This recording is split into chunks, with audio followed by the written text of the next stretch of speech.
Hello guys, এই যে আমার এক দাদা, হ্যাঁ, এই যে খুনিয়া বাজারে সুন্দর একটা কাঁচামালের দোকান দিছে, হাতের কাছেই, বাড়ির পাশেই।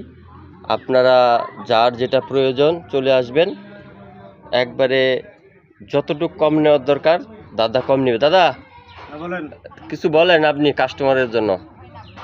কি বলবো, বলার কিছু নাই। হ্যাঁ, সম্পূর্ণ জিনিসই আমি উঠেছি, আচ্ছা, যা মানে নিত্য প্রয়োজনীয় জিনিস, সবজি থেকে ধরে মশলা থেকে ধরে সম্পূর্ণ জিনিসই আছে হাতের কাছে। আর এবং কি বড় বাজারে যে রেটে বিক্রি করা হয় আমিও সেই রেটে বিক্রি করি। আর আমার ভিডিও দেখতে এলে কম নিতেন না? অবশ্যই অবশ্যই অবশ্যই। আচ্ছা, যারা যারা আমার ভিডিও দেখে আসবেন দাদাকে বলবেন, দাদা অবশ্যই কম নেওয়ার চেষ্টা করবে। আর আপনারা দ্রুত চলে আসবেন। স্থানটা বললেন কোন জায়গা? স্থান তো দেউলি খুনিয়া। দেউলি খুনিয়া হাট। ওকে, ঠিক আছে, সবাই চলে আসবেন।